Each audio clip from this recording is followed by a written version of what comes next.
Hello everyone and welcome back to my channel. I'm going to be doing a 6-month update for us being in our Persimmon home. I'm gonna go through any other issues we've had since I did the last video, and also I will be going through each room and which finishing touches we had to purchase in each room. I've had quite a lot of questions of what we had in total, and if I could try and pinpoint what you have to pay for and what comes as standard, and also what we purchased as additional extras. You can purchase so much more than we did, but at least you'll have a good idea of what comes standard. And if you are buying a Persimmon home, they give you a catalogue anyway. You'll be able to see anything above that that you'd want to buy or you'd need, etc. So I cannot believe, first of all, that we've been in this house for 6 months. We had so many plans to do stuff, and oh my goodness, this is our first home, like first house that we've bought, and you just, I mean, time goes fast anyway, doesn't it? But you just don't realise how much everything costs. So where do I begin? 6-month update. So in my last video I went through the snags we've had and a few issues. So if you haven't watched that one, go back and watch that one, because there's quite a lot of information in that regarding the home demo side of things, and some issues we had when we initially moved in.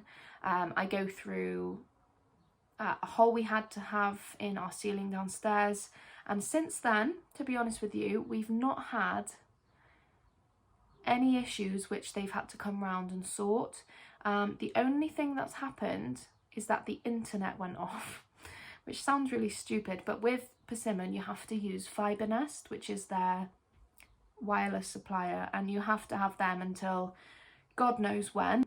Anyway, the internet went down and we work from home now, so everything just went offline. I just couldn't get back on, and there was no explanation. One of the neighbours tried ringing customer service and they had no idea what was going on. Thankfully, it came back on in a matter of hours, but that's the only thing that's happened. We had no explanation. We haven't heard from anyone since regarding that. One issue we have had is, well, it's not an issue and it's nothing they can fix as such, but living within the building site, I thought it would be easy, I thought it would be fine, but it's actually quite difficult. You know, I get glares when I'm going to drop Billy off at nursery. Say if there's a tractor getting some lawn off a lorry, for example, and they've got to be back and forth to the house that they're dropping it off at. I'll go out to nursery and get in their way, so they've got to reverse back for me or vice versa, whatever. And then when I come back 10 minutes later, they kind of glare at me like, why are you back at your house? And it's just not very nice. I don't think they're very, what's the word? Not great. I can't say customer service because they're not there to be nice to people. Do you know what I mean? They're there to build the houses. And I totally get that.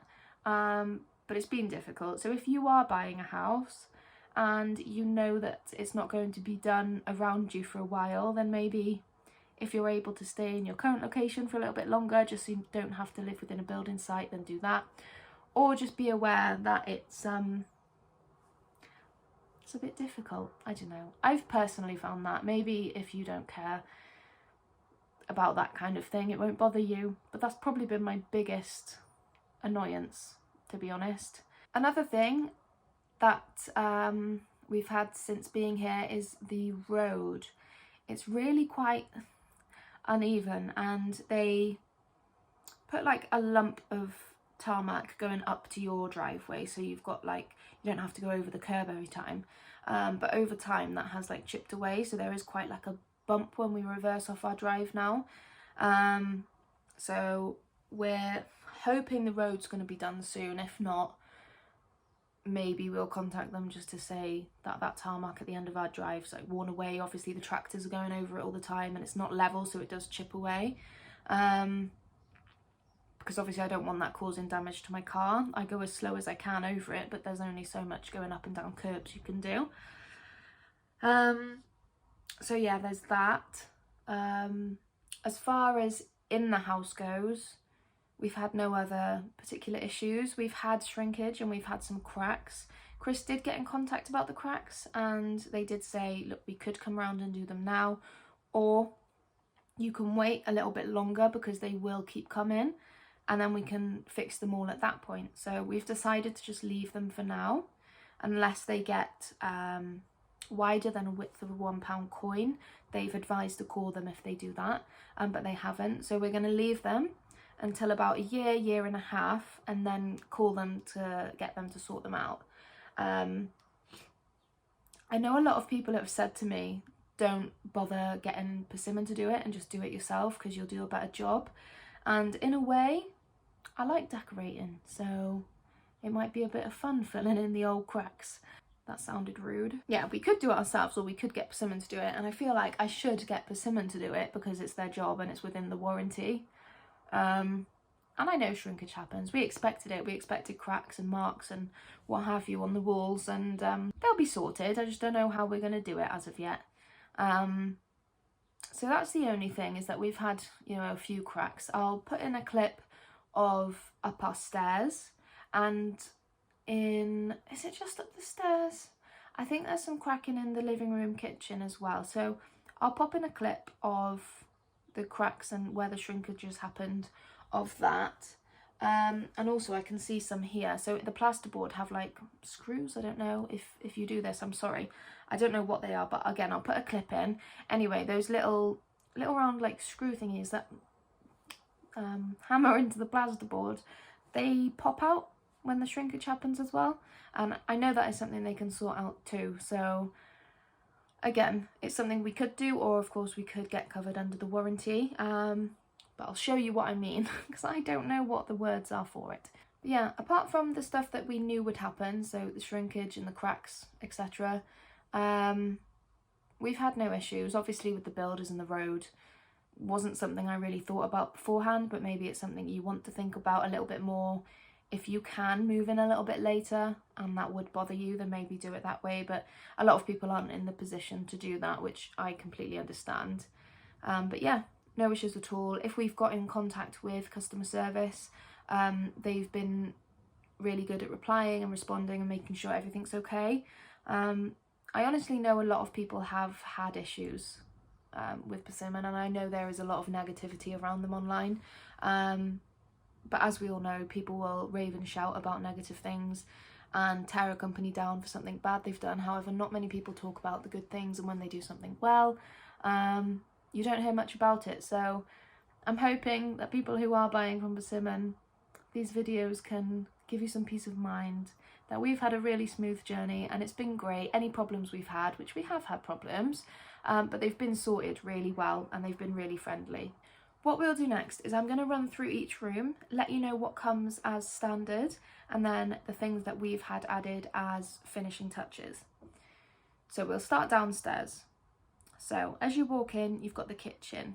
In the kitchen, as standard, you get the worktops, you get your cupboards, and you get an oven, a gas top, and an extractor fan. So all of that comes as standard. What we've added in the kitchen is you have to purchase a fridge, or you can purchase as an additional extra the integrated fridge, which matches your cupboard doors, etc. You can buy that, but that's not a standard. So we've just got a different fridge. What else did we get? The splashback. We had additional plug sockets put in higher on the wall in the living room so we could pop up our television. So I think they were the only two finishing touches we had downstairs inside. You don't really need further finishing touches downstairs, I don't think. Obviously, if you want ease, you could get the fridge put in. But I know in this development it was about £1,000. And you can get a fridge for a lot cheaper than that. So that's what we opted for. Now moving to outside, we didn't have any lawn done or anything before we moved in, so you don't get grass as standard. As standard, your back garden comes as a mud patch. I do have a picture somewhere, so I'll try and remember to pop that in, and you'll see that is standard. If you don't pay for it to be done, it's not done. It's literally, pigs could live in it, and you know, that's fine. They let you know that, but you do have to pay for grass if you want it. We just bought it elsewhere and we laid it ourselves. The one finishing touch we did add for outside was the outdoor light, sensor light. So we got that. I think in this development that was £180 to be fitted. That of course has an indoor switch as well, so it's a sensor light but you can turn it on and off from the inside. Yeah, we didn't pay for much downstairs, and of course we didn't pay for anything extra in the bathroom downstairs because we decided to take those units out and use it as a pantry. We've just got some basic shelves from Screwfix in there at the moment, and we just use it for our pasta and tins and jars, slow cooker and all the pet food, to be honest. In the end we would really like a carpenter to come and build shelves in there, but we'd need to think about that. We'd need to take them out when we move because we want to put the bathroom back in, we think, because for a lot of people a downstairs bathroom is desirable. However, in our opinion, we didn't want to have a toilet right next to where we eat. Okay, moving upstairs into the first double bedroom, we had no finishing touches in here. Literally, you get a radiator and 2 plug sockets as standard in this room, which is the room I'm in at the moment. It's a double bedroom.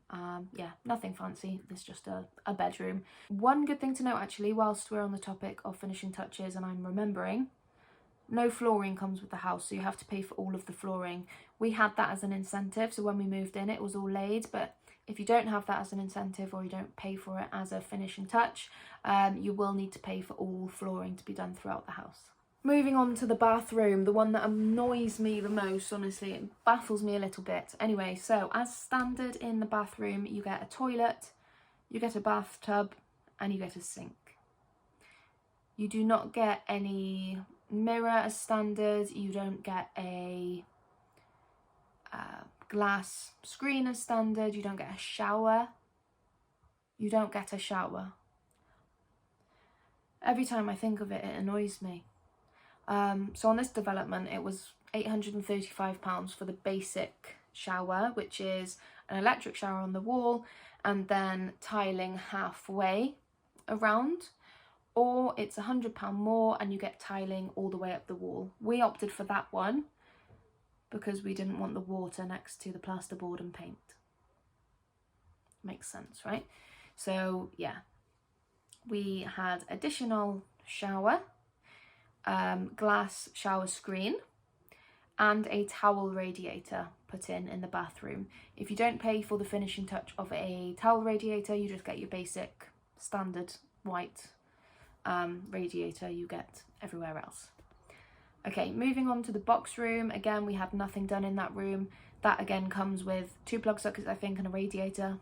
Basic, standard, no flooring, if you don't pay for it as a finishing touch. And then again, going up to the top room, we had nothing done. We had the incentive of the flooring, of course, so our carpet was laid. And the plug sockets. And I lied to you, we had 1 extra double plug socket put in upstairs, just because initially we were going to use it as a master bedroom. And we wanted to make sure we had enough for my side of the bed, Chris' side of the bed, and also for where I would do my hair and makeup, so for my hair dryer and straighteners and stuff like that. However, we don't use it for our bedroom, we use it for the girls' bedroom now. So that was a waste of money because now it's just got plug socket blockers in all of them, which is fine. But yeah, we did pay extra for them. I think additional plug sockets when we moved in were £80 each. And you can upgrade them to chrome or like a gold finish as well if you wanted to, but we just kept them as white. Anyway, I hope that helped a little bit. You really don't get much as standard. I know a lot of people would expect more. Actually, one question I did have was, did they give you light bulbs? They do give you light bulbs, to be fair. You get a light bulb in each room, you lucky thing. But yeah, it is really basic when it comes to Persimmon. But you know, they do let you know that, and if you look into them before you buy, you will find that information. It is clear, and you can look in the catalogue of finishing touches before you agree to anything if you want to. So if you're thinking about buying, I'd definitely say look into the finishing touches because it can get pricey. You're looking at like, well, if you want a shower, for example, that's £1,000 straight away. But if you're not bothered about anything else, I would definitely say a shower is necessary, wouldn't you?